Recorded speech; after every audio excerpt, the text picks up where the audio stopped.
Bienvenue sur le Retour au réel, le podcast de ceux qui ne veulent pas seulement critiquer, mais aussi créer. Je tenais encore une fois à remercier tous ceux qui ont écrit, partagé, tous ceux qui ont écouté les précédents épisodes, et je souhaite la bienvenue à tous ceux qui nous rejoignent pour la première fois. Alors aujourd'hui, chers amis, j'ai décidé de vous parler d'amour, de mariage, parce que c'est un sujet finalement qui nous concerne tous. Et du coup, alors en quel titre, en quel honneur je vous en parle, en la qualité de quoi ? Eh bien, de pas grand-chose, dans le fond. Mon expérience à moi est celle d'être marié depuis bientôt 10 ans. Mais voilà, je ne suis pas un coach, je n'ai pas le couple parfait, le couple idéal, je ne suis pas le mari parfait, loin de là. Je ne vais pas donc vous donner des leçons magiques pour rencontrer l'amour ou sauver l'amour qui est en train de s'éteindre dans votre couple. Je vais simplement vous parler peut-être de ce en quoi je crois et de ce qui fait que, d'une certaine manière, voilà, quand je traverse parfois dans ma vie d'homme marié, de mari, d'époux, des périodes difficiles, ce qui, d'une certaine manière, me donne le courage de persévérer, de continuer dans la voie du mariage. Donc, j'évoquerai à la fois des exemples personnels. J'essaierai d'être le plus général possible pour que ce que je puis dire ne soit pas finalement trop stéréotypé sur ma vie, mais que ça puisse toucher d'autres cas que moi. Ce podcast s'adresse tant finalement à des fiancés, à des personnes en couple, à des personnes célibataires, à des personnes mariées peut-être depuis aussi longtemps que moi, voire plus longtemps que moi. Je vais essayer de ne pas sortir que des banalités non plus, de rentrer un peu dans le vif du sujet.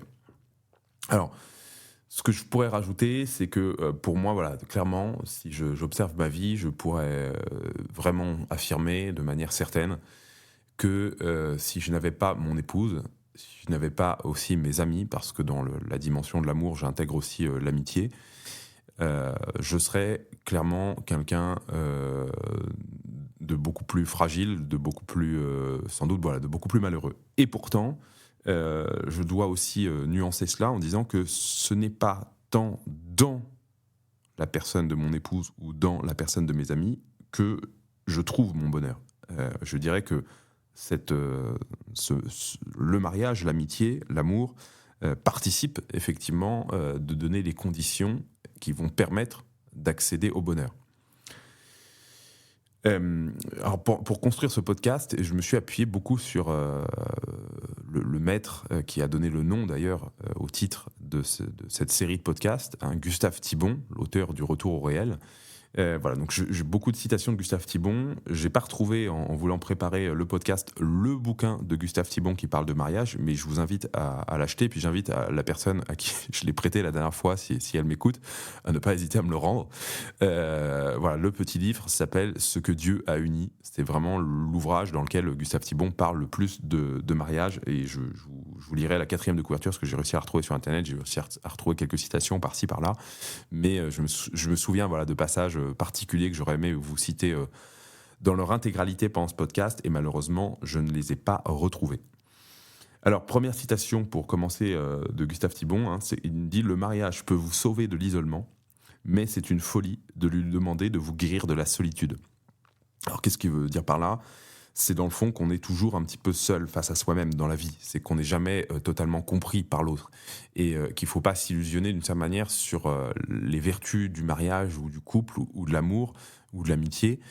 Il peut y avoir évidemment une communion. Et cette communion, elle est évidemment souhaitable. Et c'est ce qu'on va chercher dans l'amitié et dans le mariage. Mais elle est toujours imparfaite. Finalement, on est toujours, on n'est jamais, déjà, même vis-à-vis de soi-même, on n'est jamais totalement transparent par rapport à soi-même. On n'arrive jamais peut-être totalement à se comprendre soi-même, à se connaître soi-même. Et donc, d'une certaine manière, on n'est jamais totalement compris par l'autre.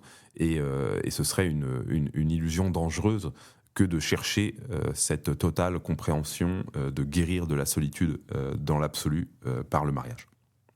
Alors, pour introduire un petit peu ce podcast, je vais vous lire donc la 4e de couverture du livre « Ce que Dieu a uni » de Gustave Thibon. Je cite « De l'atome à l'ange, de la cohésion des molécules à la communion des saints, Rien n'existe seul ni pour soi. Dieu n'a créé qu'en unissant. Le drame de l'homme, c'est de séparer. Il se coupe de Dieu par l'irréligion. Il se coupe de ses frères par l'indifférence, la haine et la guerre. Il se coupe enfin de son âme par la poursuite des biens apparents et caducs. La métaphysique de la séparation est la métaphysique même du péché. Mais comme l'homme ne peut pas vivre sans un simulacre d'unité, ces parties de lui-même, disjointes et tuées par le péché, se rejoignent en tant que mortes, non plus comme les organes d'un même corps, mais comme les grains de sable du même désert. Il n'est pas d'autre moyen de salut que le retour à l'unité dans la diversité. Et ça, je crois que c'est très important à comprendre. Aujourd'hui, finalement, nous avons une vision faussée de l'unité, et j'y reviendrai, c'est que l'unité, pour nous, dans le monde moderne, c'est l'uniformité, c'est la standardisation, c'est l'égalité absolue. Or, justement, dans la nature, et d'une certaine manière dans le cosmos, dans cet univers qui a été voulu par Dieu, l'unité se fait toujours dans la diversité. Les éléments qui s'assemblent sont des éléments justement qui se complètent, et pour se compléter, il faut être incomplet, donc inégal, donc différent. Alors on va parler déjà, pour commencer notre épisode, d'amour. Les Grecs nous disent qu'il y a 3 formes d'amour. Là, je ne vous apprends sans doute pas grand-chose si vous avez eu des cours de littérature ou de philosophie. C'est l'éros qui va donner le mot érotique. C'est également dans l'éros, c'est cette dimension donc physique, charnelle, mais aussi sensuelle. Ce sont les sentiments amoureux, c'est tout ce qui est de l'ordre de la passion amoureuse, du désir. C'est quelque chose finalement qu'on contrôle assez peu parce que tous ceux qui ont fait l'expérience de tomber amoureux, on dit bien tomber amoureux, hein, c'est quelque chose qui nous tombe dessus. C'est quelque chose sur lequel on a assez peu de capacité à infléchir dessus, même si effectivement on peut renoncer à ses sentiments, mais même si on renonce à ces sentiments, comme c'est une passion dans son étymologie latine, patior, c'est quelque chose que l'on subit. Donc même si on a décidé de ne pas céder à ce sentiment amoureux, néanmoins on le vit toujours, on le ressent toujours, et ça met du temps à partir. Mais cet éros, c'est toujours aussi quelque chose de passager. Hein, comme dit la pièce de théâtre, hein, l'amour ne dure que 3 ans. Et là, donc, je vais peut-être un peu casser un mythe pour les plus jeunes de mes auditeurs. Effectivement, au début, quand on tombe amoureux, tout est beau, on trouve que la personne est belle, qu'elle est magnifique, qu'elle est géniale, qu'elle est parfaite. On a tendance vraiment on est transporté d'amour quand on est avec elle, on a son cœur qui bat au simple fait de penser à elle, on est prêt à tout. Et puis on se réveille 3 ans plus tard, et là tout d'un coup on voit tous les défauts, on voit le teint qui n'est plus aussi idéalisé, la peau qui n'est plus aussi lisse et parfaite, les formes qui ne sont plus aussi rebondies qu'auparavant. Quand on l'entend parler, on est parfois là. Voilà, toutes ces choses-là, finalement, on voit la personne finalement telle qu'elle est vraiment, et parfois même pire encore, on ne peut voir presque plus que ses défauts. Alors ça c'est un cas peut-être un peu extrême, mais néanmoins c'est un cas qui arrive dans la vie. Donc c'est pour ça que si on fonde tout l'amour sur le sentiment passager, évidemment cet amour est voué à un moment donné à s'éteindre. Et c'est bien normal, il ne faut pas s'en affoler, il ne faut pas le craindre. Il faut bien comprendre en fait que c'est la dynamique de l'amour et l'accepter tel quel.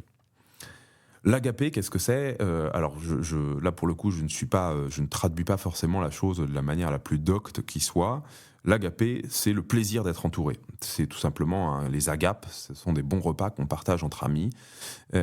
C'est finalement cette joie d'échapper à la solitude, de se réjouir avec les autres, de partager une certaine forme de communion, mais une communion qui peut parfois rester néanmoins, on pourrait dire, superficielle, parce que c'est pas parce qu'on rit ensemble qu'on ira à la guerre ensemble.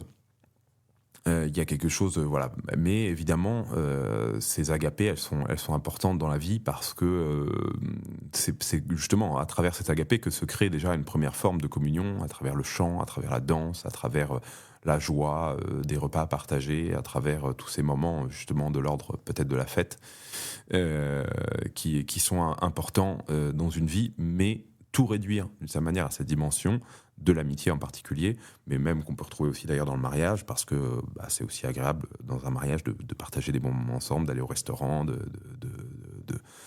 de vivre des joies ensemble. Ça reste néanmoins quelque chose de superficiel, parce que, encore une fois, il y a une dimension peut-être un petit peu égoïste, c'est-à-dire c'est la joie de ce que l'on reçoit dans la communion. Et donc finalement la dimension la plus profonde de l'amour et comme de l'amitié, et c'est pour ça finalement que le mariage d'une certaine manière n'est en ce sens-là qu'une amitié très particulière dans l'ordre des amitiés. Évidemment qu'on n'a pas vocation à avoir des enfants et à mener une vie commune avec tous nos amis, mais néanmoins il y a quelque chose de commun, c'est la philia, c'est un amour dans lequel on va se donner pour l'autre, dans lequel finalement on va aimer le bien de l'autre, dans lequel on va vouloir le bien de l'autre, et cela nécessite évidemment des sacrifices. Alors quels sont pour moi les deux grands ennemis d'un amour véritable? Donc l'amour véritable, vous l'avez compris, hein, il passe par les deux dimensions, Eros et Agapé, il ne les nie pas, elles sont nécessaires. Enfin, on va dire que l'Eros, il est pour le coup présent que dans la dimension idéalement de l'amour conjugal, mais on va dire voilà, qu'il englobe dans l'amour, dans le mariage, on englobe les dimensions d'Eros et d'Agapé, mais on essaye d'aller plus loin, c'est-à-dire de chercher la philia. Et cette philia, donc, elle va impliquer effectivement la durée et le perfectionnement de cet amour. Et j'y reviendrai tout au long, ce sera sans doute mon fil rouge. Les deux grands ennemis de l'amour, pour moi, sont l'illusion et l'égoïsme.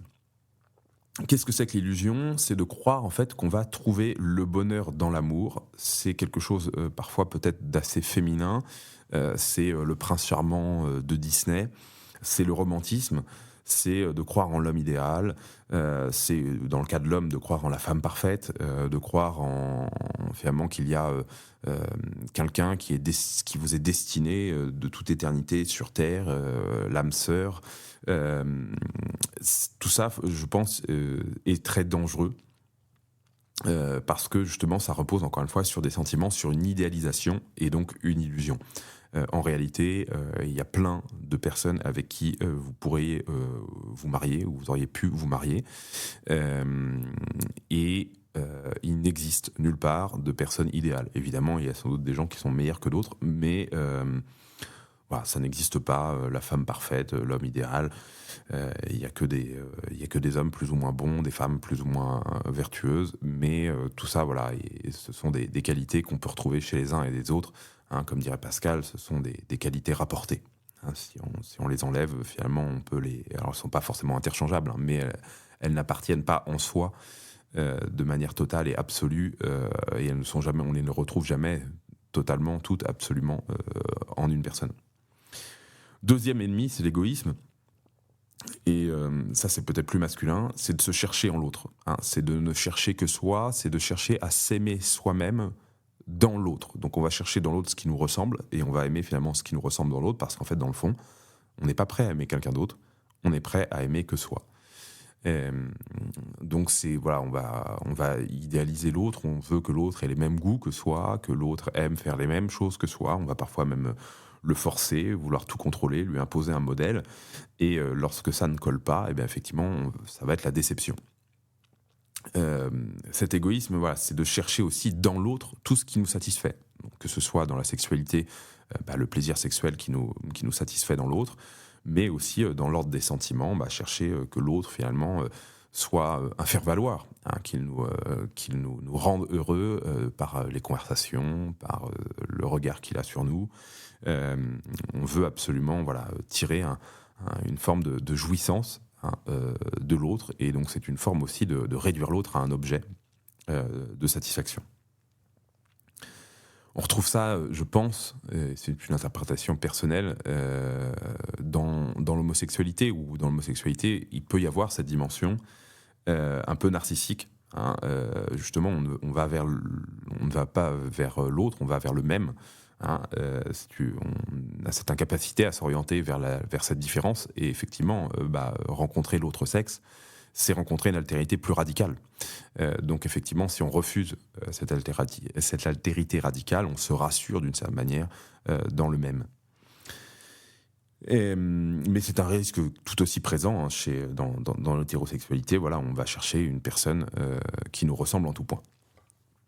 Alors, Gustave Thibon dit encore, s'aimer, c'est avoir faim ensemble et non pas se dévorer l'un l'autre. Hein. Ça fait penser à l'autre citation qui dit que s'aimer, ce n'est pas se regarder dans le blanc des yeux, mais c'est regarder dans la même direction.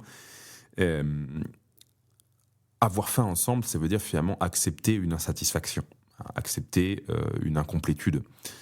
Et du coup, ne pas se dévorer l'un l'autre, ça signifie que finalement, on ne va pas satisfaire sa faim dans l'autre. Hein. C'est d'une certaine manière qu'on a compris que l'autre n'était pas justement un aliment, hein, et qu'il allait falloir vivre dans une autre optique.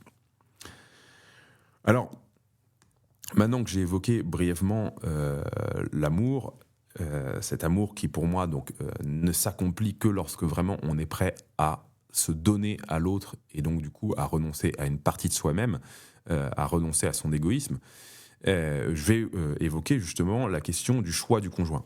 Juste avant, je voudrais rajouter une chose qui me vient à l'esprit dans ce refus justement de l'égoïsme et de se chercher soi-même. C'est qu'il y a dans cette amitié, c'est toujours une tension. C'est-à-dire qu'en fait, on n'atteint jamais un seuil, je pense, hein, où tout d'un coup, on n'est plus égoïste. Hein. L'égoïsme, c'est quelque chose de lancinant en nous, et c'est un combat perpétuel. En fait, il faut toujours, de cette manière, lutter contre son moi. Il faut toujours remettre l'ouvrage sur le métier. Il faut toujours faire des efforts, se corriger. C'est un travail constant, et je pense qu'on n'aura jamais réussi dans cette vie vraiment à se débarrasser de ce défaut. Alors, comment choisir l'autre ? Pour moi, j'ai essayé de développer des critères. C'est pas forcément des critères absolus. Ce sont des conseils qui me semblent que j'ai pu... qui sont le fruit finalement de ce que j'ai pu voir autour de moi, de mon propre mariage, parce que finalement, quand on rencontre une personne et qu'on commence à réfléchir à l'engagement du mariage, on se pose plein de questions, mais c'est aussi ce que j'ai pu voir à travers d'autres couples autour de moi, et de voir peut-être parfois ce qui a pu marcher, ce qui a pu ne pas marcher.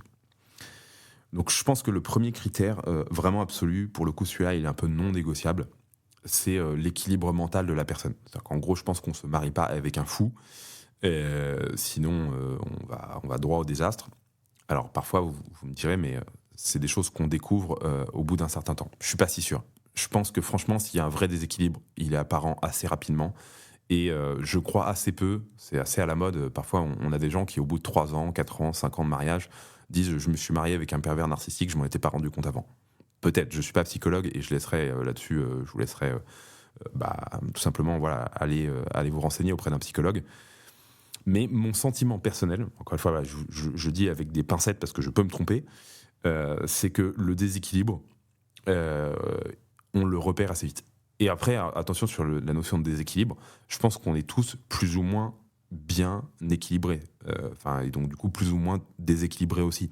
C'est-à-dire qu'on a tous des petites névroses, on a tous des petits pets au casque, des petites zones de faiblesse. Donc là-dessus, il ne faut pas absolutiser. C'est-à-dire qu'en gros, il faut accepter aussi les personnes avec leurs blessures, à condition que ces blessures ne soient pas vraiment névrotiques, pathologiques, qu'elles ne puissent pas engendrer finalement une incapacité totale à mener cette vie à deux. Et donc, du coup, ce qui ira dans ce sens-là, c'est aussi un petit peu un niveau en termes de vertu partagée. C'est-à-dire qu'en gros, les fondamentaux pour moi, pour vivre avec une personne, c'est la confiance. Si en gros, la personne a vraiment un peu une sorte de mythomanie compulsive, ça va être quand même très difficile d'envisager une vie à deux. Si la personne a une forme d'irascibilité, donc de violence physique inhérente, ou des gros vices, on va dire, qui minent un peu la vie quotidienne, ça me paraît vraiment un peu rédhibitoire, très difficile. Alors après, il y a des choses qui peuvent se corriger avec le temps, mais voilà, tout est un peu une question d'arriver à apprécier ce qui semble dans la personne vraiment un absolu, vraiment quelque chose de dangereux, vraiment quelque chose de l'ordre de la pathologie très dur, et puis ce qui vous paraît simplement être quelque chose, voilà, des défauts qui se corrigent. Et ça, pour le coup, il faut accepter que l'autre ait des défauts, évidemment, j'y reviendrai. Deuxième critère, ce sont d'avoir des aspirations communes. Et encore une fois, il ne faut pas absolutiser ces aspirations, il faut qu'elles soient assez générales. Je pense qu'il faut qu'elles soient... Il est bon qu'il y ait des aspirations spirituelles communes, d'un point de vue religieux, même si j'ai autour de moi des couples qui ne sont pas tous les deux de la même religion. C'est pas impossible, mais le conseil que je vous donnerais si vous envisagez de vous marier avec une personne qui n'a pas votre religion, c'est de ne pas vous dire qu'avec le mariage, la personne va se convertir. Parce que vous prenez un pari sur quelque chose qui n'est pas du tout certain. Il est possible, et ça arrive dans des couples, que les deux couples gardent leur religion, ou enfin, qu'un des conjoints reste athée toute sa vie. Il ne faut pas se marier en ayant l'idée qu'on va convertir l'autre. Donc si vous êtes prêt à accepter l'idée de vivre avec une personne qui n'a pas la même religion que vous, pourquoi pas ? Mais comprenez quand même bien que ça impacte beaucoup de choses, et que vous ne pouvez pas tout fonder sur, sur l'espoir de la conversion d'autrui. Ensuite, c'est le style de famille. Alors on dit bien, on ne se marie pas avec la belle famille, mais il faut avoir quand même une vision commune de la famille, ne serait-ce que sur le nombre d'enfants. Encore une fois, on n'est pas un enfant près, et puis c'est des choses qui changent avec le temps. Enfin, souvent, une femme, après une grossesse, elle pense que ça va être la dernière, ou en tout cas que la prochaine sera dans très longtemps, et puis finalement, une fois que l'enfant a un peu grandi, on réfléchit, enfin ça dépend des gens, enfin voilà, chacun est un peu différent là-dessus, mais en gros voilà, il faut quand même se dire, bon voilà, si la personne avec qui vous envisagez de vous marier ne veut pas du tout d'enfants et que vous en voulez 10, bon, faut mettre les choses un peu au clair avant, quoi. Enfin, voilà. Après, si vous en voulez 3 et que l'autre elle en vaut 5, on s'en fout. Enfin, c'est des choses, vous arriverez à vous mettre d'accord dans la vie de tous les jours, c'est pas très important. C'est des modes de vie communs. Si on a des modes de vie vraiment trop différents, ça peut être un obstacle. Enfin, je sais pas, pour donner un exemple, si pour vous c'est hyper important la mobilité professionnelle, donc en gros de faire votre carrière à Bangkok, puis à New York, puis à Sydney, et que l'autre personne, en gros, elle, c'est très important, l'enracinement, la campagne, etc. Ce sont des questions qu'il faut mettre au clair avant. Mais c'est pas des absolus non plus. Parfois aussi, on peut dire, tiens, sur la première étape de mon mariage, on va vivre un peu selon la carrière de l'un des deux. Et puis après, on va essayer justement de trouver un équilibre un peu plus important. Mais j'ai pu voir autour de moi des couples où justement ces questions professionnelles de carrière ont quand même bien foutu le bazar dans la vie de couple. Donc voilà, il faut quand même mettre au clair ça. Est-ce que certains types de carrières parfois vont impliquer des complications dans la vie de couple. Donc quand il y a des métiers qui engagent beaucoup, je pense notamment à l'armée, en particulier aux carrières militaires, mais je peux penser aussi à des métiers très prenants comme le fait d'être médecin de garde, etc. Il faut parler de ça avant pour essayer de se rendre compte de ce que ça implique, quoi. Si vous êtes une femme et votre mari part en mer pendant 6 mois par an,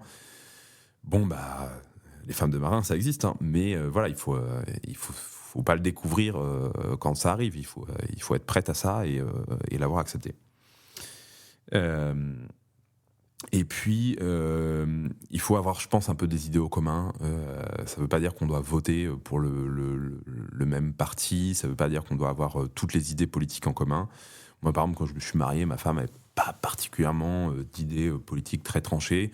Et aujourd'hui, je pense qu'on communique quand même plutôt dans un même idéal. Mais sans non plus que ce soit...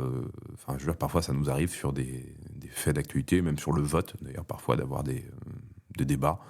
C'est pas des votes forcément très éloignés, mais voilà, on n'est pas toujours d'accord sur tout, sur la politique, sur ces choses-là, mais c'est quand même bien d'avoir quand même dans les grandes lignes,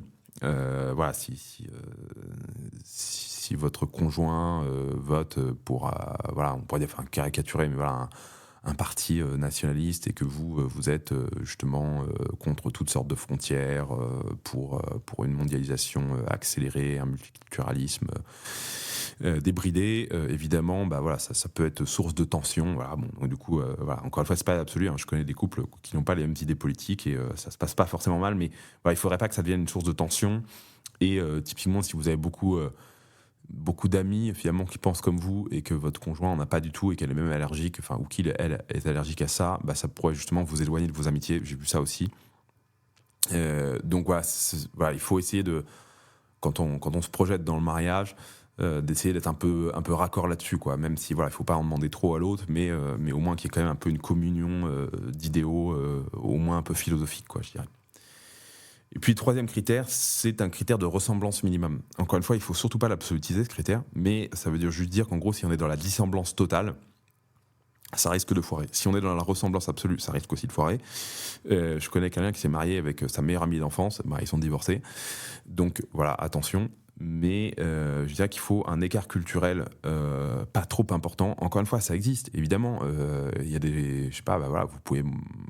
Un homme peut se marier un Français peut se marier avec une Anglaise. Il peut y avoir même des cultures plus éloignées. Ça peut marcher.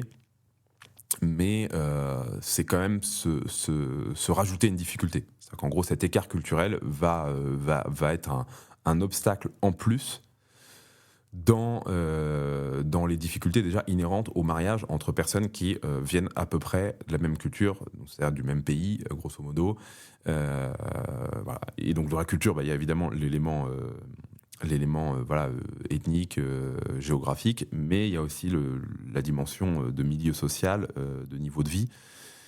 C'est, encore une fois, c'est pas l'absolu, c'est-à-dire que vous pouvez venir de milieux très modestes et vous marier avec une personne qui est issue d'un milieu très riche, mais forcément, ça va rajouter des tensions en termes de belle famille, en termes de codes sociaux, etc. Enfin, voilà, Gustave Thibon, je me souviens dans le livre Ce que Dieu a uni, disait qu'autrefois, on déconseillait dans les milieux paysans, voilà, de se marier avec quelqu'un qui avait une jeune femme qui était habituée à manger de la viande tous les jours, quand ce n'était pas le cas dans votre famille. Donc si cette sagesse, si vous voulez, paysanne, a fait ses preuves, ça voulait bien dire qu'en gros, quand on n'est pas habitué au même type de satisfaction, au même luxe, au même confort, ça peut devenir très dur, quoi.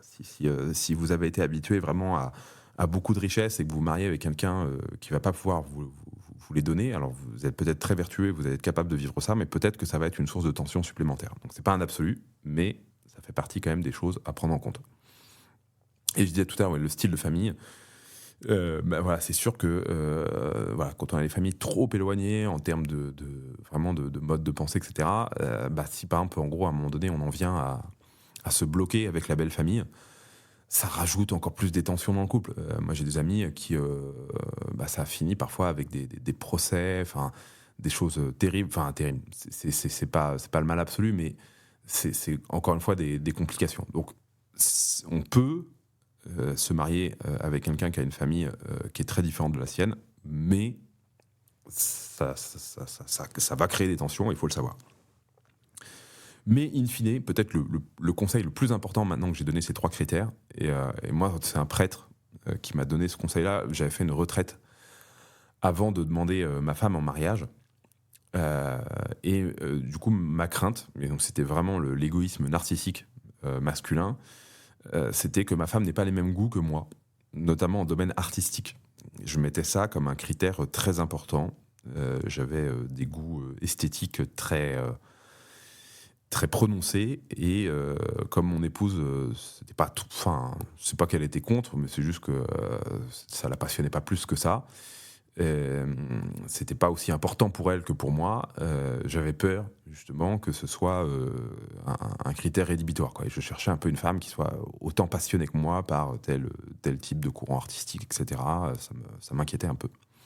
Et le prêtre m'a dit il faut aimer l'autre comme il est et non pas tel qu'on voudrait qu'il soit. Et ça, je pense que ça a été peut-être la phrase la plus libératrice, tant dans l'amitié que dans le mariage. C'est en fait, en gros, à un moment donné, moi, ça m'est arrivé dans ma vie aussi avec mes amis, que ce qui nous réunissait dans l'amitié quand on était adolescents ou tout jeunes adultes, bah, en fonction des changements que ma vie a pu prendre, je retrouve plus les mêmes choses. Et je pense notamment, enfin pour vous dire les choses, vraiment c'est parfois notamment voilà, sur les questions de militantisme, d'engagement, etc. Mes amis s'étaient pas engagés comme moi tout simplement, et du coup ils comprenaient pas l'importance que je donnais à ces engagements. Et puis en fait je me suis dit mais en fait peu importe, c'est pas ça le plus important l'amitié. Chacun a sa vie, chacun s'engage comme il peut, chacun fait ce qui lui semble bon et ce qui lui semble possible de faire aussi en fonction de l'orientation qu'a pris sa vie. Ouais, voilà, il faut accepter la personne comme elle est, et sinon voilà, on se ferme les uns sur les autres pour des choses un peu futiles et qui nous échappent d'ailleurs. Donc voilà, je pense que ça a été vraiment je vous invite vraiment à méditer cette phrase, parce que ça, pour moi, c'est la clé. Voilà, d'accepter les autres comme ils sont, de les aimer comme ils sont, et de pas chercher à tout prix à leur trouver des défauts en permanence, à les accuser finalement d'être responsables, de ne pas être aimables, en réalité. Autre citation de Gustave Thibon, il nous dit « Comparer deux amants unis et deux automobiles du même type. Là, la communion dans la différence. Ici, la séparation dans l'identité. Rien de ce qui est complémentaire, c'est-à-dire fait pour l'unité, n'est interchangeable. Et tout ce qui est interchangeable est nécessairement séparé. C'est malheureusement vers la seconde formule, celle de l'individu séparé et interchangeable, que semble s'orienter l'évolution des sociétés humaines. » Et donc là, on comprend bien qu'il ne peut pas y avoir de communion, et je pense là pas simplement qu'au niveau du couple, mais aussi au niveau de communion, même au niveau social et politique, si il n'y a pas justement l'acceptation de cette complémentarité. Et je pense que l'amitié, c'est avant tout une histoire de complémentarité. C'est qu'on va chacun apporter quelque chose à l'autre, et c'est cela justement qui va être un facteur d'unité. Et je pense qu'une société réussie, c'est une société dans laquelle la complémentarité va s'articuler de manière harmonieuse, pour pouvoir justement ne plus être une société d'atomes interchangeables qui ne partagent rien les uns avec les autres, même s'ils sont identiques. Là, je vous invite à poursuivre la méditation justement sur l'uniformisation du monde, sur sa standardisation, tant d'un point de vue des personnes, des goûts, des modes, des mœurs, que d'un point de vue des objets. Alors, passons à la troisième partie de ce podcast sur la vie à deux. Parce que bon, tout ça, le mariage, l'amour, choisir la personne, c'est bien. Mais le plus dur finalement, c'est quand on commence à vivre tous les deux. Alors, déjà là-dessus, j'ai essayé de lister un peu des conseils, mais je voudrais vraiment bien que vous compreniez que je ne suis pas un donneur de leçons. Moi-même, vraiment, je l'ai dit au début du podcast, mais je n'ai pas la prétention à avoir un couple parfait, ni à être un mari à la hauteur des vertus qu'on doit attendre d'un bon mari. J'essaye de faire ce que je peux, de m'améliorer, mais voilà, j'ai évidemment plein de défauts. Et donc, je pense aussi qu'il n'y a pas de modèle de couple parfait. Je pense qu'il n'y a pas faut pas forcément idéaliser une famille parfaite. Moi, ça m'est arrivé d'en idéaliser certaines, et j'ai découvert par la suite des drames. J'ai parfois idéalisé des parents d'amis, et puis je les ai vus divorcer après 40 ans ou 30 ans de mariage. Donc voilà, c'est compliqué, c'est dur. On est dans une société dans laquelle justement il est de plus en plus dur de vivre ça, parce que... alors pourquoi ? Parce que déjà, qu'est-ce qui a changé dans la société ? C'est qu'autrefois, en fait, comme le divorce était beaucoup moins communément admis, il apparaissait déjà beaucoup moins dans les hypothèses de solution. C'est-à-dire qu'on ne réfléchissait pas divorce. C'était mal vu, c'était même économiquement casse-gueule, parce qu'un divorce, forcément, c'est en gros 2 boulots qui doivent payer chacun, une voiture chacun, une maison chacun. Donc c'est évidemment quelque chose auquel on ne pensait pas. Et donc je pense qu'en fait les hommes et les femmes dans les couples n'étaient pas pires autrefois qu'avant. Je pense qu'il y avait des adultères, je pense qu'il y avait des crises dans les couples, de la violence, etc. Mais qu'on était beaucoup plus solides et beaucoup plus capables finalement d'endurer ce genre de choses, de passer ces épreuves. Et donc du coup qu'on était moins finalement un peu nombriliste, à l'écoute de soi, C'est vraiment une question, je pense, de solidité et de fragilité. Je pense qu'aujourd'hui, nous sommes plus fragiles et donc on craque pour beaucoup moins qu'avant. Alors, quelles sont ces clés? Ces clés, j'ai essayé de les penser de manière la plus universelle, c'est-à-dire indépendamment de chaque style de couple, parce que je pense qu'il est normal qu'il y ait des couples de styles différents. Moi, dans mes amis, il y a des gens qui s'engueulent tout le temps, mais pourtant, ils ont l'air quand même heureux ensemble. J'ai des amis qui ont l'air de jamais s'engueuler, j'espère qu'ils sont heureux aussi. Et voilà, donc chacun est un peu différent. Moi, je suis plutôt du style de couple où je me suis marié avec une femme qui est aussi colérique que moi, donc on s'engueule souvent. Mais ça ne veut pas dire qu'on ne s'aime pas pour autant et que la vie n'est pas belle malgré des disputes et des engueulades. Alors, quel conseil? Premier conseil, c'est un conseil un peu bateau, hein, c'est ce qui revient toujours dans tout ce qu'on dit sur le couple, sur le mariage, hein, c'est évidemment la communication, c'est l'écoute de l'autre. Il faut parler. Il faut parler, il faut pas... Voilà, donc déjà, qu'est-ce qu'on fait pour parler? Déjà, on éteint son téléphone. Ça, c'est ce que me dit souvent ma femme. Et voilà, mais c'est penser, en gros, quand vous êtes à deux, à ranger, voire à éteindre votre téléphone. C'est hyper bateau, mais c'est hyper important. Donc, il faut donner du temps à l'autre, l'écouter. Parfois, c'est vrai qu'on a tendance un peu, en tant qu'homme, à se mettre sur le pilote automatique, quoi. Donc, oui, chérie, oui, ok, machin. Et puis voilà, quand à un moment donné, elle vous repose une question, vous réalisez qu'en fait, vous n'avez pas écouté du tout. Donc non, il faut vraiment écouter, même si parfois, l'autre vous raconte sa journée, ça peut vous paraître banal, mais il faut prendre ce temps-là. Mais l'écoute, elle est aussi importante sur, justement, il faut éviter les non-dits. Il faut éviter d'enterrer les choses. C'est-à-dire que parfois, il y a certaines souffrances qu'il faut dire. Il faut parfois faire état des choses qui vont pas, parce que sinon, justement, on les met sous le tapis et c'est l'effet cocotte minute. Ça finit par exploser et quand ça explose, c'est souvent trop tard. Donc, il faut prendre le temps, parfois, de parler des choses qui vont pas, idéalement sans s'engueuler, mais bon, j'y reviendrai après parce que je suis un peu le spécialiste de l'engueulade. Donc là-dessus, je pourrais vous donner quelques conseils qui valent ce qu'ils valent parce que, de fait, il nous arrive toujours de nous engueuler. Mais il n'y a pas non plus forcément obligation de tout dire et de se dévoiler en tout. Pourquoi? Parce que d'une part, si vous êtes en permanence en train de vous plaindre, c'est pénible, c'est un poids que vous faites subir à l'autre, donc il faut parfois aussi garder certaines choses pour vous. Parfois, vous souffrez de telles choses. Alors c'est vrai que c'est plus un truc d'homme que de garder les choses, donc parfois il faut... moi, ma femme me dit, mais Victor, dis-moi vraiment les choses. Alors souvent, quand il y a quelque chose qui ne va pas, ça se voit un peu à l'extérieur, c'est difficile de tout taire indéfiniment. Donc parfois il faut dire, voilà, mais il faut essayer de mesurer qu'est-ce qui doit être dit, mais est-ce que si je suis juste fatigué, est-ce que j'ai besoin de le dire? En fait, il vient à un moment donné dans la vie, on est tout le temps fatigué, parce que tout simplement, on dort pas assez, on fait beaucoup de choses. Est-ce qu'il y a besoin de le dire? Enfin voilà. Voilà, donc il faut essayer de pas empoisonner l'autre avec des soucis à deux balles. Enfin, des soucis à deux balles, excusez-moi, la fatigue, c'est pas un souci à deux balles, mais on va dire avec des choses qui sont récurrentes et voilà. Donc gardez-vous un peu parfois de trop vous plaindre, mais plaignez-vous pour les choses qui méritent de l'être, parce qu'il ne faut pas non plus forcément tout cacher. C'est un équilibre. Il faut aussi relativiser les problèmes.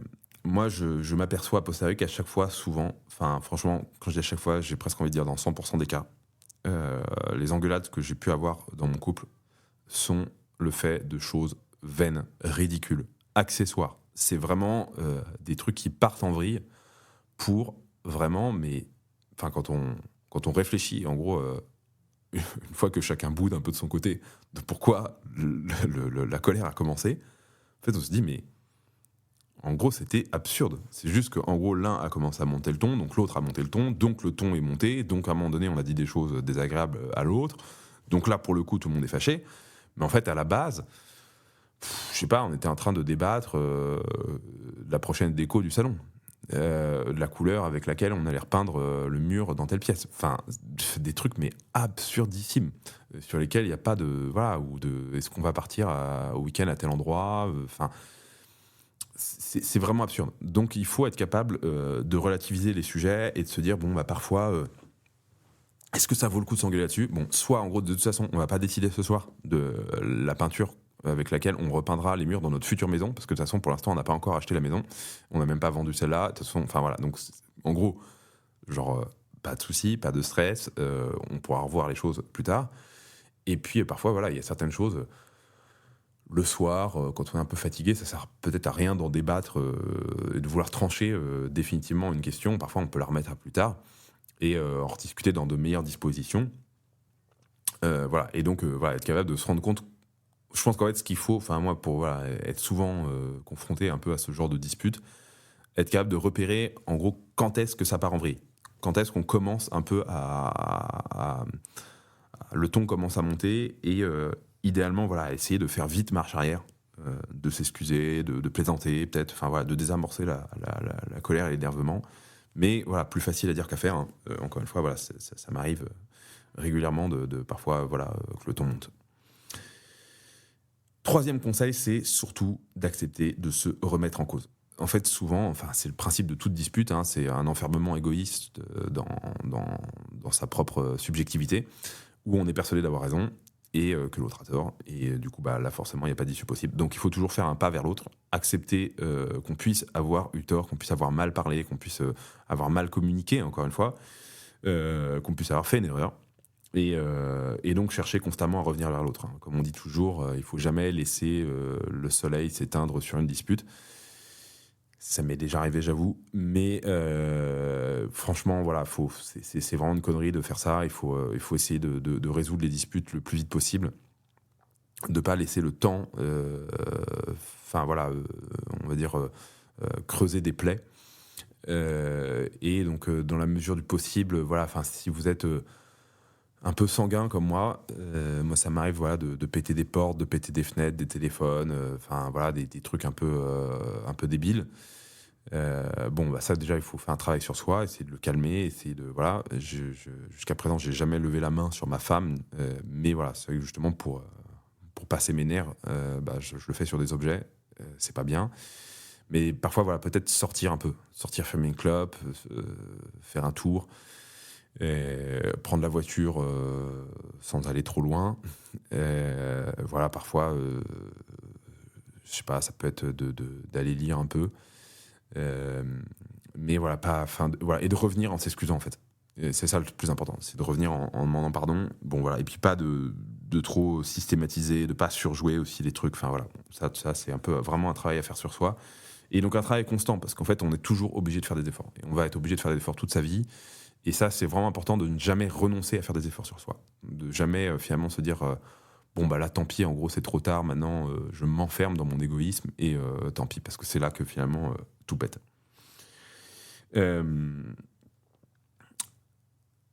Autre point, ça fait référence à un livre et une pièce de théâtre que je vous invite à voir ou à lire si vous ne l'avez pas vu ou lu, qui s'appelle Les hommes de Mars, les hommes viennent de Mars, les femmes viennent de Vénus.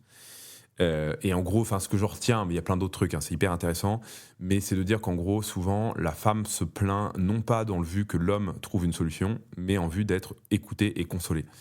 Et l'homme, quand il entend sa femme lui parler de quelque chose, il cherche tout de suite comment régler le problème. Il cherche tout de suite à résoudre les choses. Et en fait, comme on est, entre guillemets, hommes et femmes, on n'est pas tout à fait sur la même longueur d'onde là-dessus. Mais en fait, c'est un effort d'homme de se dire, bon, en fait, non, mais là, qu'est-ce qu'elle attend de moi ?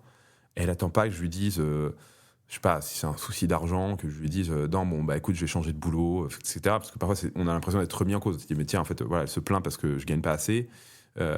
Mais en gros, bah, du coup, elle veut que, en gros, j'abandonne mon boulot, alors que c'est un boulot que j'aime, etc. Non, en fait, non. C'est juste que là, en gros, il y a un peu de stress parce que bah, la fin du mois n'est pas encore là et on commence un peu à creuser dans les fonds de tiroir. Donc, bon. En fait, elle a peut-être juste besoin que je la rassure, lui dire bah non, mais ça va aller, t'inquiète, tout va bien. Voilà. Donc voilà, en gros, il faut là-dessus savoir. Voilà. Et puis en tant que femme, voilà, comprendre que justement, le mari, lui, a tendance à chercher des solutions et donc pas l'engueuler parce que c'est comme ça qu'il fonctionne. Donc voilà, lisez Les hommes de Mars, les hommes viennent de Mars, les femmes viennent de Vénus, c'est très intéressant et ça existe aussi en pièce de théâtre, donc à regarder. En tant qu'homme, on est fait pour décider, mais ça ne veut pas dire qu'on décide seul. Et ça, c'est très important. Enfin, je pense que c'est valable en tant que chef, d'ailleurs, de manière générale. Il ne faut jamais décider tout seul. Il faut toujours prendre conseil auprès des autres. Ça ne veut pas dire que, forcément, ce qu'a dit l'autre, on va... Un conseil, c'est un conseil. C'est pas l'autre qui décide à notre place. Hein, comme on dit toujours, les conseillers ne sont pas les payeurs. Mais ça veut dire qu'il faut quand même écouter l'autre. Et ça, c'est systématique. Je pense qu'avant de prendre une décision importante, je dis pas genre qu'il faut appeler l'autre quand on choisit du vin chez le caviste. Euh, Surtout, voilà, certaines personnes ne sont pas habilitées à ce genre de choix. Mais je dis simplement que dans les grandes décisions de la vie, enfin voilà, quand on change de métier, quand on s'installe quelque part, même parfois quand on fait des choses importantes dans la vie, tout simplement, il faut toujours s'ouvrir à l'autre et que les meilleures décisions, souvent, elles se prennent sur l'oreiller. Donc voilà, il faut écouter l'autre et prendre son avis en compte et bien se dire que c'est pas parce que l'autre euh, ne fait pas votre métier, n'a pas vu la situation, qu'elle l'a pas parfois mieux analysé que vous. Moi, ça m'est arrivé plusieurs fois de me dire que en fait, voilà, ma femme avait raison et j'aurais dû l'écouter. Enfin, parfois d'ailleurs, je l'ai écouté et elle avait raison. Voilà. Donc, c'est important, voilà, de prendre conseil auprès de l'autre quand on décide, quand on est un homme. Euh, Prendre des moments pour le couple, c'est important, effectivement, surtout quand on commence à avoir des enfants. De passer tout son temps avec les enfants et de plus trop se retrouver ensemble. Donc voilà, c'est important de dégager des moments pour le couple. Là-dessus, je vais faire la petite promo. Alors, je vous mettrai la référence parce que tout d'un coup, ma mémoire me fait défaut. Mais c'est un petit jeu de cartes développé par un couple d'amis.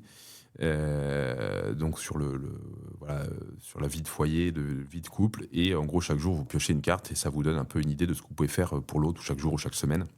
Voilà, et donc se dire chaque semaine, ça s'appelle Au cœur du foyer. Donc voilà, je vous renvoie vers eux, c'est un peu des spécialistes de la vie de couple et de la vie de foyer.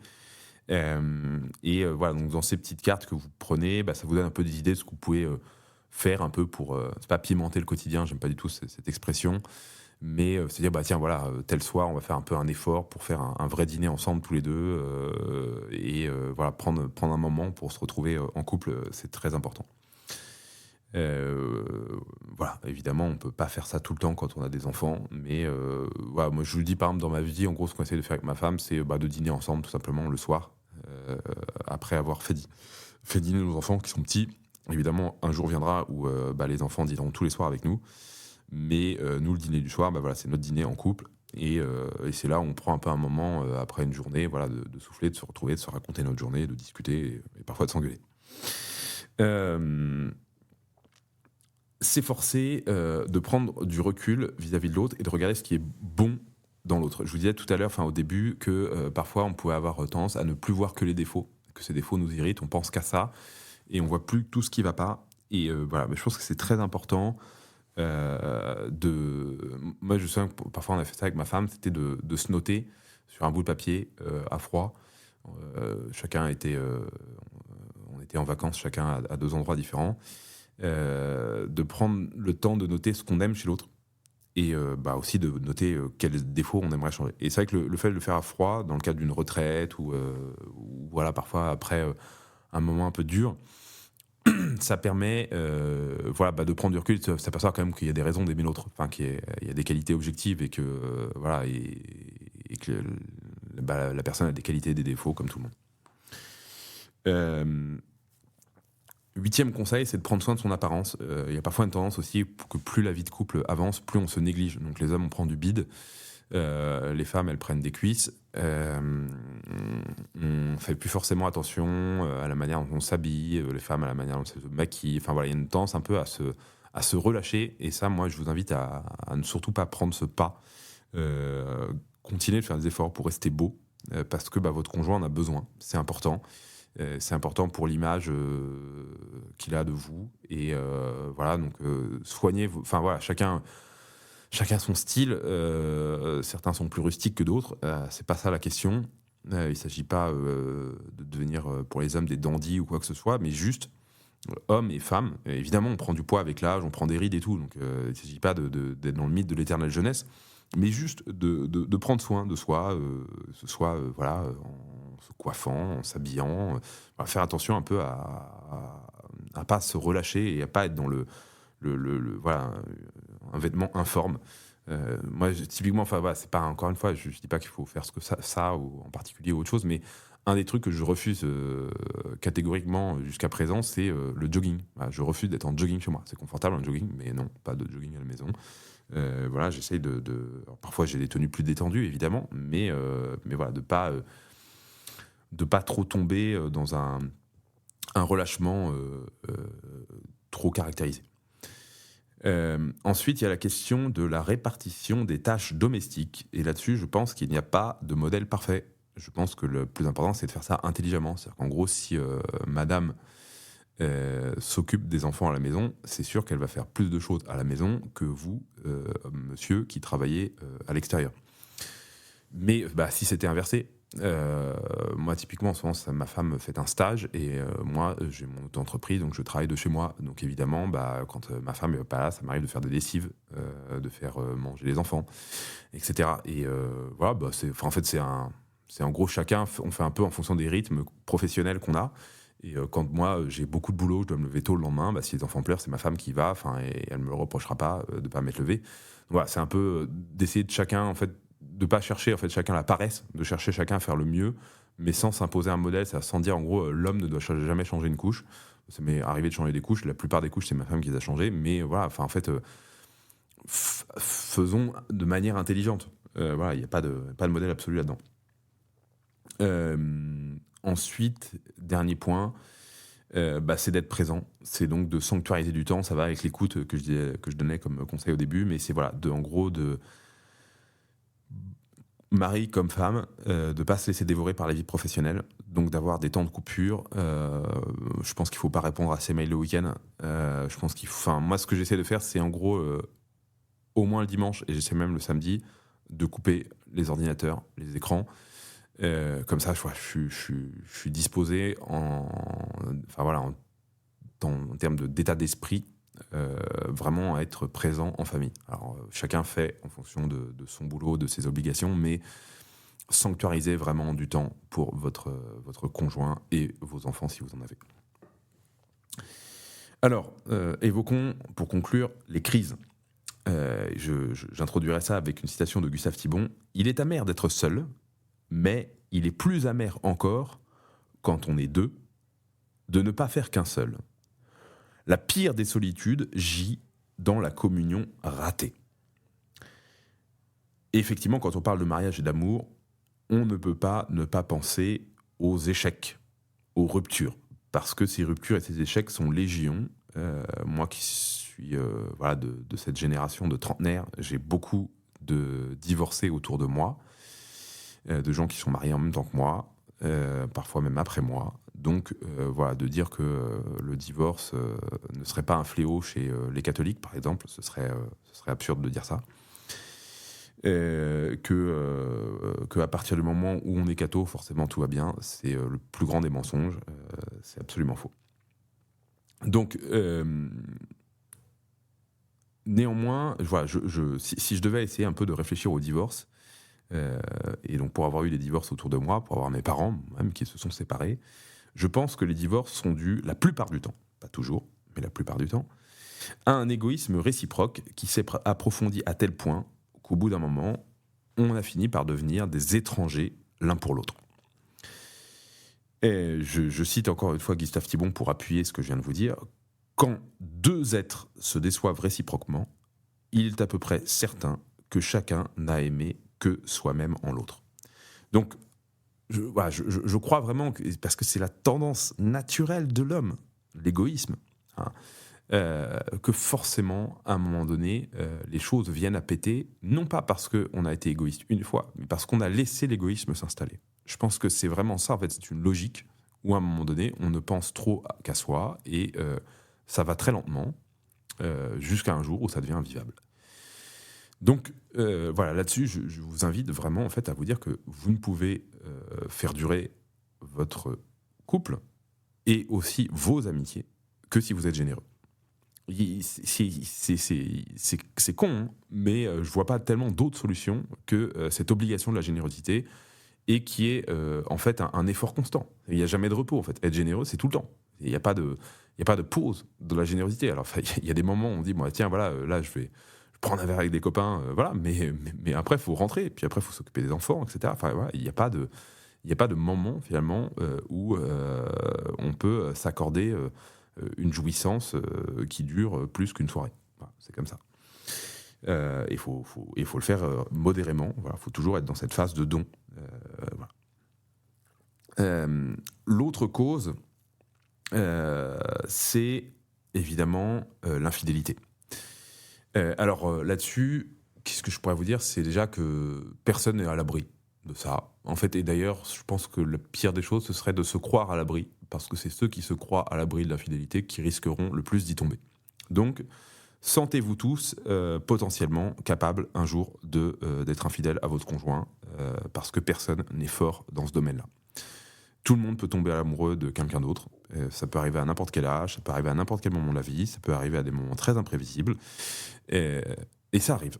Et c'est chiant, ça peut être grave, mais comme je disais, en fait, comme c'est un amour-passion, en fait, on n'a pas forcément choisi de tomber amoureux. C'est-à-dire qu'en fait, tout d'un coup, une personne vous tape dans l'œil, tout d'un coup, vous ressentez des sentiments pour l'autre, et vous n'y pouvez pas grand-chose. C'est-à-dire qu'en fait, dans le fait de ressentir ces sentiments, quoi. En fait, c'est malgré vous. Vous aimeriez ne pas les ressentir, vous sentez bien que ça va vous risquez de faire un truc dangereux, donc il faut les combattre, mais en fait, vous pouvez pas les anéantir, c'est pas possible. Donc comment faire? Du coup, voilà. Donc déjà, il faut être vigilant à ces sentiments. C'est en gros presque dès qu'ils sont naissants, ne pas les entretenir par la pensée, l'imagination ou la fréquentation même de l'autre. Il faut prier, demander à Dieu de nous aider à passer cette épreuve. Pourquoi pas en parler à son conjoint? Parfois, il faut faire attention parce que vous pouvez lui faire de la peine, donc c'est pas forcément utile et nécessaire de lui faire de la peine avec ça. Voilà, pas à vous de voir. Mais ce qui peut aider, ça peut être d'avoir des bons potes, des bons amis qui nous tirent vers le haut. C'est en gros, moi franchement, un des choses que je demanderais le plus à mes amis, c'est de me foutre une énorme droite, c'est de me ravager la mâchoire, le nez, si un jour je trompe ma femme. Et voilà, si vous êtes des amis que vous m'écoutez, si un jour vous me voyez en compagnie d'une autre femme en train de faire autre chose de faire quelque chose que je devrais pas faire, franchement, pétez-moi la gueule. Parce que voilà, et donc c'est ça l'amitié, je pense que c'est de se porter mutuellement entre potes et de se dire en gros, ça c'est pas tolérable entre nous. Donc on sait tous qu'on peut défaillir. Donc il ne s'agit pas de penser que ça était quelque chose de volontaire, mais de se dire justement, en fait, tiens, voilà, je sais pas, un tel, voilà, j'ai un peu l'impression qu'à ce moment-là, avec Machine, c'est peut-être un peu, je voudrais pas mêler ce qui me regarde pas, mais fais gaffe, on se pose la question, voilà, bon, et voilà, il faut le dire. Et il faut pas avoir peur parfois de mettre les pieds dans le plat. Voilà, je pense que ça peut rendre service dans l'amitié. Voilà, c'est vraiment de se tirer vers le haut et de pas tolérer entre potes qu'un jour on puisse être amené à tromper notre conjoint. Et puis voilà, en gros, je pense que c'est comme en fait, ce sont des sentiments qui sont quand même toujours passagers. Parfois, voilà, il faut s'éloigner avec cette personne. Peut-être qu'une amitié avec cette personne sera possible un jour. Elle sera plus apaisée, mais il faut que le temps fasse son épreuve et permette justement de dissiper les sentiments qui sont dangereux. Autre cas de divorce, c'est la faute grave d'un conjoint. Ce sont les cas extrêmes, la violence, l'inceste. Et dans ces cas-là, j'avoue que j'ai pas trop d'autres solutions effectivement que la séparation. Ou peut-être une thérapie, peut-être le temps qui peut faire quelque chose, mais c'est sûr que c'est des choses un peu impardonnables. La violence, ça dépend de quoi on parle. Je veux dire, parfois, il peut y avoir une maladresse et à partir du moment où elle n'est pas constante ou à partir du moment où c'est pas une violence, moi je pense que on doit absolument pas en venir aux mains. Après, certaines personnes sont plus sanguines que d'autres et là-dessus, je jugerai pas les uns les autres, mais quand ça devient une violence très dure, là pour le coup, je pense que il faut à un moment, il faut couper les ponts, c'est pas raisonnable. Mais voilà, j'ai tendance à penser que le divorce c'est vraiment la pire des voies. C'est une voie sans issue, mis à part les cas extrêmes que j'ai évoqués. Parce que certes, on fuit un malheur à deux, mais on court vers un malheur tout seul. Et de toute façon, toutes les personnes qui ont divorcé, alors, parfois peut dire oui, bah effectivement, j'ai plus l'autre machine qui me cassait les pieds, etc. Maintenant, je suis tranquille, je peux être tranquille, voilà, etc. Mais franchement, franchement, est-ce que vraiment c'est le bonheur? J'en doute énormément. Je pense qu'on le regrettera toujours vis-à-vis de ses enfants. Enfin voilà, je pense que le divorce c'est une tragédie. Désolé pour ceux qui sont divorcés qui m'écoutent, c'est pas un jugement. Encore une fois, moi-même je suis pas à l'abri un jour de divorcer, et donc voilà, je jette la pierre à personne. Mais je pense qu'il faut se le persuader. Enfin, il faut se persuader que le divorce c'est pas la solution, que c'est une impasse. Je suis de ceux qui pensent que au moins 7 divorces sur 10, et peut-être même plus d'ailleurs, euh, pourraient être empêchés si on s'était donné les moyens avant d'anticiper le moment où la rupture devient inévitable. Et donc évidemment, il y a un moment donné où la rupture devient inévitable. C'est plus possible, on peut plus vivre ensemble. Mais voilà, en fait, je pense qu'il faut. Mais je pense que c'était pas présent dès le départ. Je pense qu'en fait, à la base, si on avait fait quelques efforts sur son égoïsme, tous les deux évidemment, mais en fait, on peut pas exiger des efforts de l'autre, on peut en exiger que de soi-même. Eh bien, on aurait pu éviter cette situation qui devient un point de non-retour. Donc voilà, je pense il faut être conscient qu'en gros, normalement, tous les couples sont faits pour vivre ensemble jusqu'au bout. Voilà. Sauf dans les cas où, à un moment donné, l'autre devient fou. Mais sinon, voilà. Et pour ça, je voudrais vous donner une belle citation de Gustave Thibon. Ce sera un peu ma conclusion. C'est que l'orage nous fait croire trop facilement au chaos. L'harmonie du monde n'est pas celle d'un jardin de retraités ou d'une usine modèle. Nous voguons, nous espérons à travers l'harmonie orageuse du monde. Voilà, en fait, il faut être conscient que les orages font partie de la vie. La vie, c'est pas drôle. La vie, c'est un combat. La vie, c'est plein de choses qui vont pas tout le temps. Et justement, être un homme solide, c'est être capable, justement, et quand je dis être un homme solide, c'est pas masculin, c'est être un être humain solide, c'est être capable de faire face à ces tempêtes de la vie. Voilà. Et d'être capable, justement, de persévérer, de recommencer, en fait, c'est 1000 disputes, quoi. Il faut être capable de pardonner 1000 fois. Enfin, c'est ça la vie. Voilà, c'est pas parce que à certains moments on a l'impression que ça va plus, etc., que ça va plus du tout. Voilà, alors il y a des exceptions, mais voilà. Et le prêtre qui m'a marié avait dans le sermon de mariage d'un autre ami qui s'était marié un peu après moi, avait donné une très très belle image que je trouve importante, qui peut être le fruit d'une méditation. Il disait voilà, le mariage c'est un peu comme deux mains qui se tiennent l'une et l'autre. Et au bout d'un moment, vous savez, quand on tient la main de quelqu'un, on transpire un peu. Donc on a envie un peu de lâcher la main. Mais en fait, non, là, on lâche pas la main. Et donc au bout d'un moment, en plus de la sueur, de la transpiration, de l'humidité, il va y avoir des cloques qui vont se former, il va y avoir des frottements. Et puis, plus le temps passe, ces frottements vont devenir des plaies. Ça va saigner, ça va pulluler. Et puis, au bout d'un moment, finalement, ces plaies sont tellement à vif, à force de frottement de plaies, qu'on en vient aux os. Et c'est qu'à ce moment-là, finalement, qu'on ne fait plus qu'une seule chair. Hein. Et vous savez, justement, c'est ce qu'on dit dans l'évangile du mariage, hein, vous ne ferez plus qu'une seule chair. Hein. Donc faire qu'une seule chair, ça implique à un moment donné de passer par toutes les étapes qui vont justement nous faire renoncer à soi-même, nous faire souffrir. Voilà. Et donc, que dans la vie, finalement, il n'y a rien sans rien, et que le vrai bonheur passe par des renoncements à soi-même. Et je pense que c'est ça, en fait, qui fait la beauté de la vie. C'est qu'en fait, finalement, plus tard, à la fin de sa vie, en fait, on a été transformé, on a joué quelque chose d'intéressant et de beau. Je finirai par cette citation de Gustave Thibon. On ne peut rendre aux hommes de plus mauvais services que de les inviter au bonheur, sans leur enseigner en même temps qu'il n'est pas de bonheur authentique sans une part de victoire sur soi-même et de sacrifice. Voilà, chers amis, ce que je pouvais vous le dire par rapport à ce que je crois sur l'amitié, l'amour et le mariage. Je vous souhaite à tous de vivre de belles amitiés.